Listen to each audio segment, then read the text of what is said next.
Oh man. Oh no, this game is so scary, guys. Oh, he's gonna get me for sure. Oh man. Oh, he's gonna get me. He's gonna. Ha! Oh god. Oh, that was so scary. But was it really?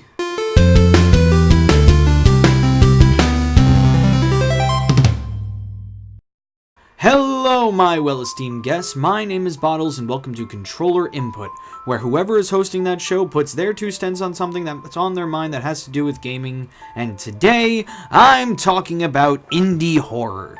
You better watch out, kiddies, or else that jump scare is gonna jump out and get you. Oh no, warning headphone users, things are about to get spooky! But is it really? Let's think about the indie horror genre for a little bit. One look at the indie horror genre and you can see how imaginative some people are with the games that they put their heart and souls into. I mean, hey, look at games like Slender, Five Nights at Freddy's, and Amnesia. Even some RPGs can be scary thanks to the minds behind Yume Nikki, Ao Oni, and Eve. I remember playing Ao Oni in the living room of my house, and every time the titular blue demon appeared, I would jump and say, "Frick, shit." And, you know, my mom would question me every single time. She's like, what are you doing? What was that? But if you would ask me now, I'd say the indie horror scene is starting to get a little dull. What are you talking about? Indie horror games are so good, you might say. I'd say, yeah, that's true, but there's no originality to the games anymore. Not that I'm saying that an unoriginal concept can't make for a great game. I mean, look at Five Nights with Candies. Based off of Five Nights at Freddy's, Vapor, based off of Slender, and Spooky's House of Jump Scares, which you can't tell me isn't similar to PT in some ways. But the thing is, it's starting to feel like nothing new is being brought onto the indie horror scene lately. Let's take a quick history lesson, shall we? Before 2012, the indie horror scene really wasn't that big. The best titles you had were what some would consider to be the classics now. Games like Yume Nikki, Ao Oni, Araisu Syndrome, Off, and Amnesia come to mind when I think of pre-2012 indie horror titles, and even LSD Dream Emulator had an indie horror type feel with its shoddy graphics and minimalistic visuals and sound design. With these 4 games, we got our indie horror classics. But starting in 2012, we got even more indie horror classics. 2012 was a great year for indie horror because we ended up getting so many good and recognizable titles. Games like Slender, SCP-137 Containment Breach, Eve, I'm Scared.exe, all released in this same year. Doing research for this video, I was surprised just how many influential indie horror games came out in the year 2012. So many that I know and love. Eve and I'm Scared.exe are both indie titles I love to death, and they're some of my favorite indie horror games to this day due to their creativity, ingenuity, innovation, and overall artistic value. With that being said, these pre-2012 and 2012 games were highly influential. Not only did all of these games come into the mainstream due to the rise of Let's Players like PewDiePie, Markiplier, and Azurite Reaction, but these games were also a very high influence on budding indie game developers from then on. Starting in 2012, we saw a huge increase in indie horror games being created and shown off on platforms like YouTube or Twitch. This was a great thing. It caused a rise in the amount of creative potential the community could have, but where there's popularity, you have... Let's talk about the indie horror scene post-2012. The indie horror genre is going stronger than ever before. There are hundreds, maybe even thousands of indie horror games being produced on sites like Indie Database, Game Jolt, or Newgrounds every day. Most of these aspiring game developers that upload to these websites want nothing more than to have their game featured on Let's Play channels such as PewDiePie, Markiplier, Jacksepticeye, or anyone willing to play through their game.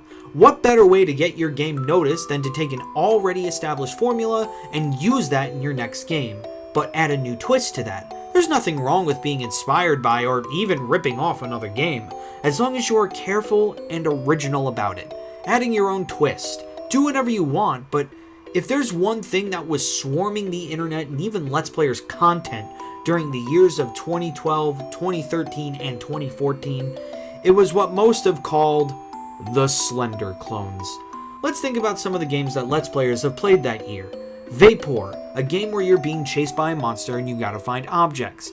Avian, a game where you're being chased by a monster and you're collecting something. Hide and Seek, a game where you're being chased by a monster and you're collecting things. Ile-de-France, Curse of the Aztecs, Cold Fusion, Illusion, and not to mention all the direct Slender fan games and fan sequels. Slender Sanatorium, Slender Hospice, Slender Elementary, Slender Mansion, Slender Claustrophobia, Slender's Woods, Haunt the Real Slender Game, Slender Carnival, Slender Christmas Special, Slender Prison, Slender Haunt, Slender the Nine Pages, Slender Space, Slender the Remake, Slender Shadows, Night Shadows. How many Slender games do we have to get before it gets old? Personally, I never really enjoyed the Slender games, but even with the people that did enjoy the concept, were seeming to get bored with it.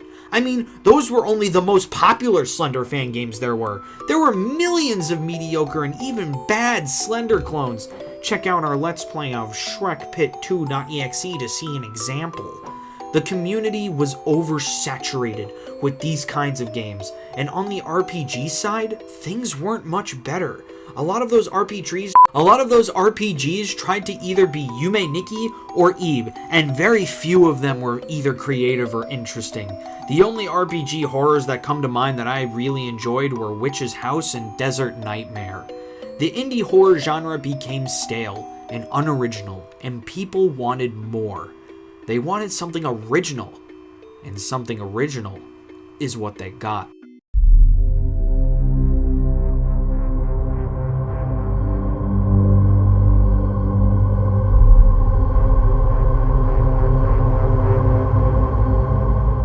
Five Nights at Motherfucking Freddy's! This is the game we needed. This is the game we deserved. This is the game that brought some nice fresh air into the room where it smells like shit and everyone just tries to cover it up with Febreze. Five Nights at Freddy's brought something new and interesting to the horror genre as a whole. They said, you know how in most every game you can walk around or move or literally just have some sort of movement? They said, not anymore. Can't do it. Oh, and there are scary robotic bees coming to you, and you have a non-replenishing way of protecting yourself, so, have fun! That sentence I just said contained the three elements that Five Nights at Freddy's brought to the table that made the gameplay original and interesting. First off, they took away your ability to move. In most indie horror games, and even most video games, think of the most fundamental, basic element to controlling your character: movement. Five Nights at Freddy's ripped that away from you and made you sit your ass down and take it. Or did it? You don't take it, you fend for yourself, which brings me to the next element that made this game great. You have to close doors, look at cameras, turn on the lights to see if the spooky scaries are at your door. But there's a catch. Your electrical power, which is drained by everything you do other than just sitting there, is a limited resource. You're limited to how much you can look at the cameras, how long the doors can be closed, and have the lights on so you can see if the spooky scaries are there. And this brings an element of strategy to the game, especially during the later nights. The inclusion of a dominant strategy has been something that was surprisingly absent from indie horror games before it. Think about Slender, or games like Slender. Is there a dominant strategy that the player not only has to figure out, but master? Not really. It all comes down to wandering, getting lucky enough to find a page, and hoping to God that Slender isn't right behind you to tickle your booty. The strategy added an immense amount of fun to the game that casual gamers can get into and hardcore gamers could master. It was very accessible to all kinds of players, and its $5 price tag definitely helped out, allowing this game to scare everybody. This brings me to the third point, that these animatronics are actually legitimately scary. I remember how actually scared I was, not just playing this game, but just watching Markiplier play the game for the first time. Freddy, Bonnie, Chica, and Foxy were legitimately scary when this game came out. I mean, look at them. They're so creepy looking, the lighting is perfect, the modeling is perfect, and their animation during the later nights is horribly disturbing. This is more than I can say for Slender and other Slender games that do nothing to give you atmosphere, except for blinding you and playing an extremely loud scare chord. Five Nights at Freddy's was the freshest breath of fresh air that we could have had at that particular time in the indie game timeline. But then, history repeated itself.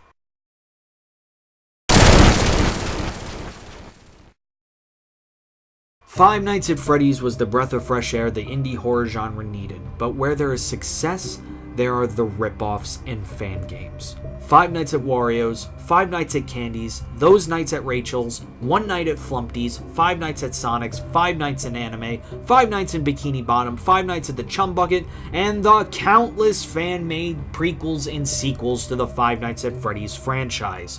We're starting to see a resurgence of unoriginality in the indie horror community once again, except this time they're not Slender clones, even though some of them still are, but there are more and more Five Nights at Freddy's clones.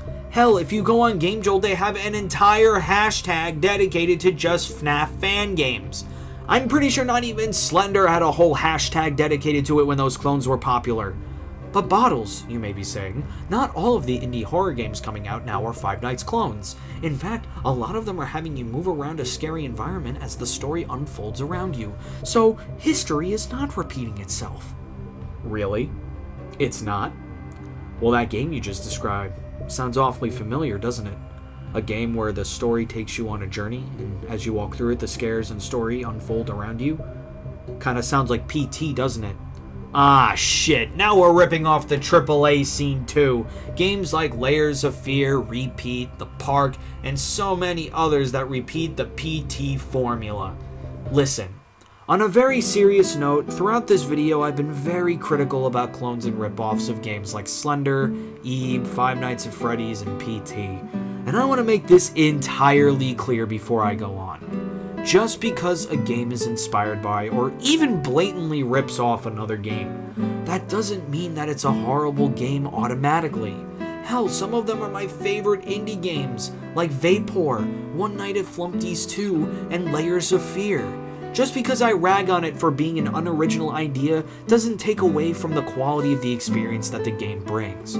I'm just saying that the indie horror genre as a whole, as a result of all of these games being mechanically similar, is starting to get bland once again. If there's one thing I want to promote in the indie gaming community, it's creativity. And there is a lot of creative ideas out there, even with FNAF, Eve, Slender, and PT clones floating around out there.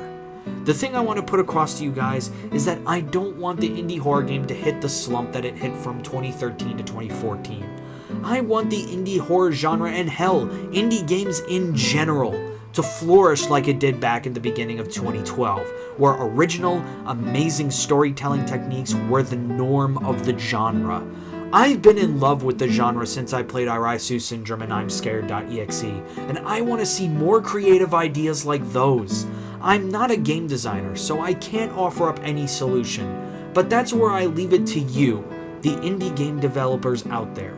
Think of something. Shock all Let's Players. Think of new, impossible ways to tell your story and make it possible. Look at a game like Five Nights at Freddy's, which uses well-hidden Easter eggs to tell its story. Or Undertale, though not a horror game, uses a system that tracks when a player opens and closes the game to hint at a huger story than what's on the screen. Shock the world. Maybe you'll become the next Scott Cawthon. Have a great day, everybody. So since this video took me about 6,000 years to make, something came to my attention that actually is what I've been looking for. A new creative way to tell a story in a horror game has appeared, and that game is Sara is Missing. For those of you in the dark about this game, Sara is Missing is a game where you take control of a person that has found the phone of someone who has gone missing. In using this phone to solve the mystery of what happened, you wander into something bigger than yourself. For the entire game, all you see is the phone screen, and that's it. But in this phone screen, you are told the entire story through usage of texts, photos, and videos. This is a very new and creative way to tell your story, and I can see many people taking inspiration from this game to make their own mysteries.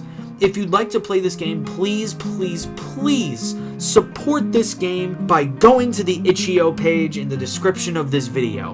Right now, it's on a pay-what-you-want basis, and the developer, Monsoon Lab, is trying to get this game on Steam. So help them out and support anything else Monsoon Lab might create. Thanks for watching, and have a wonderful night.